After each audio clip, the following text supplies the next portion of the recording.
Good morning সবাইকে। 9টা বেজে গেছে বন্ধুরা। আজকে হচ্ছে আমার কাপড় কাচার অভিযান এখানে চলছে, আরও হবে। ততক্ষণ আমি ব্রেকফাস্টটা করে নিই, ততক্ষণ ওই জলটা পড়বে, ব্রেকফাস্টটা করে নেবো।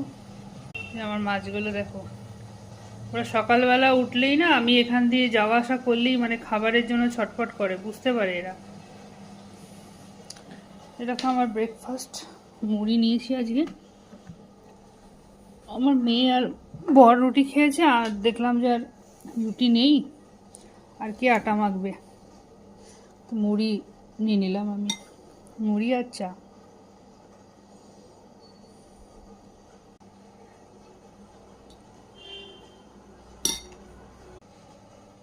আজকে সেরকম বেশি রান্না নেই, কালকে মাছের ঝোলে করে রেখেছিলাম, তো শাকটা করবো, মূলো শাকটা, ব্যাস। চলো আবার দেখা হবে পরে।